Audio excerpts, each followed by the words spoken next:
পথ সুৰক্ষাৰ নিয়ম মানি এতিয়াৰ পৰা তেজপুৰ চহৰত পুনৰ সক্ৰিয় হ'ল ৰেপিডো সেৱা। জিলা পৰিবহণ বিষয়াই ফ্লেগ অফ কৰি আৰম্ভ কৰিলে ৰেপিডো বাইকৰ সেৱা। তেজপুৰ চহৰত পূৰ্বতেও ৰেপিডোৰ সেৱা আৰম্ভ হৈছিল যদিও বহুল পৰিমাণে প্ৰচলন হোৱা নাছিল। তাৰ বাবে অসম চৰকাৰৰ পৰিবহণ বিভাগৰ সম্পূৰ্ণ নীতি সন্নিৱিষ্ট কৰি আজিৰে পৰা এই সেৱা উপলব্ধ কৰালে। ৰেপিডো সেৱাৰ চালকসকলক যাত্ৰীৰ বাবে সতৰ্কতা অৱলম্বন কৰি এই সেৱা ৰাইজৰ স্বাৰ্থত ব্যৱহাৰ কৰিবলৈ আহ্বান জনালে। পৰিবহণ বিষয়া অমৰ বৰুৱাই চালকসকলৰ বাবে পৰিচয় হিচাপে ৰেপিডোৰ নাম সন্নিৱিষ্ট টি-চাৰ্ট মুকলি কৰি কয়, তেজপুৰ চহৰৰ বাবে ই অতি প্ৰয়োজনীয় সেৱা। কিন্তু চালকসকলে হেলমেট পৰিধান আৰু সহযাত্ৰীয়ে হেলমেট পৰিধানৰ বাধ্যতামূলক বুলি আহ্বান জনায়। আনহাতে পথ সুৰক্ষাৰ 5টা গুৰুত্বপূৰ্ণ কাৰণ সন্নিৱিষ্ট কৰি তেওঁ কয়, এই সুৰক্ষা সম্বন্ধীয় দিশসমূহ মানি লৈহে যাতে ৰাজপথত ব্যৱহাৰ কৰে। তেওঁ কয়, চহৰৰ মাজত ই-ৰিক্সাৰ প্ৰচলন যথেষ্ট যদিও ৰেপিডোৱে কোনো অসুবিধাৰ সৃষ্টি নকৰে। কাৰণ যান-বাহনৰ যি অবাধ ভিৰ তাৰ মাজতে ৰেপিডো বাইক বিভিন্ন পথত ঘৰৰ দুৱাৰ মুখলৈ যাব পাৰিব। সকলো শোণিতপুৰৰ বাসীলৈ এটা ভাল খবৰ যে আমাৰ ইয়াত এটা ৰেপিডো ষ্টাৰ্ট হ'বলৈ গৈ আছে।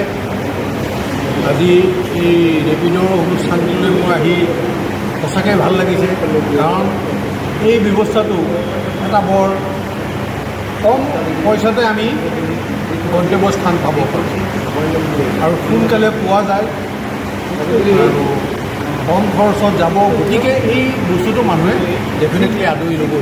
বেলেগ বেলেগ আমাৰ বিশেষকৈ অসমৰ মাজত গুৱাহাটীটোতো বহুল প্ৰচলিত হৈ আছে, কিন্তু ইয়াত যে এই ৰেপিডোটো আগৰ পৰা মই এতিয়াহে মই গম পাইছোঁ, অলপ চলপকৈ গৈ আছিলে। আজিৰ পৰা হয়তো প্ৰচাৰ হোৱাৰ পিছত অলপ ভালকৈ হ'ব বুলি মই ভাবিছোঁ।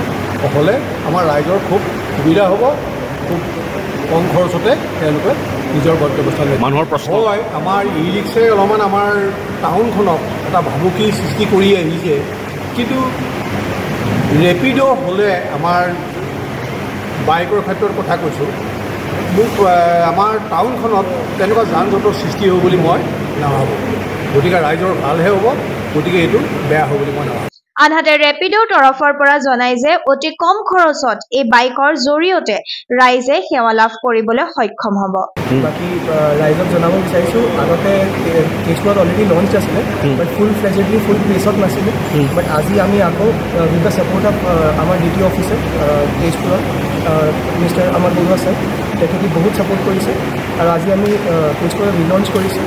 আৰু জনাব বিচাৰিম যে ইয়াত আমি বহুত কম পইচাত মানে ড'ৰ টু ড'ৰ পিক আপ কৰি কিনে তেখেতক এতিয়া ৰাইজক কলেজ যাব লাগে, স্কুল যাব লাগে, মুভি চাব লাগে, ৰেষ্টুৰেণ্ট যাব লাগে, they can go everywhere in a very cheaper price. আৰু চবতকৈ ডাঙৰ বেনিফিট এইটো হয়, আপুনি যিটো ই-ৰিক্সা সুধিছিলে, চ' আমাৰ কি হয়, আমি ড'ৰ টু ড'ৰ পিক আপ কৰোঁ। আমি বাইক আছেতো আমি ট্ৰেফিক স্কিপ কৰি কিনে ৰাস্তা বা গলি বা আমি we can go very easily. চ' তাত ট্ৰেফিক কনজেশ্যনৰো একো মানে চান্স বহুত কম থাকে বাইকত। ৰাইজসকল আছে, তেখেতে ইণ্টাৰেষ্টেড আছে আৰ্নিংছৰ কাৰণে, ইনকামৰ কাৰণে, তেখেতে আমাৰ ৰেপিডো কেপ্টেইন এপটো ডাউনলোড কৰি কিনে তেখেতে আমাৰ লগত জড়িত হ'ব পাৰে। চ' লগতে তেখেতৰ ক্ৰেডিট কাৰ্ডৰ লগত তেখেতে হিউজ ইনচেণ্টিভো পাব, প্লাছ ইঞ্চুৰেঞ্চ কভাৰেজ আছে। চ' সেয়াই please welcome Rapido with open hands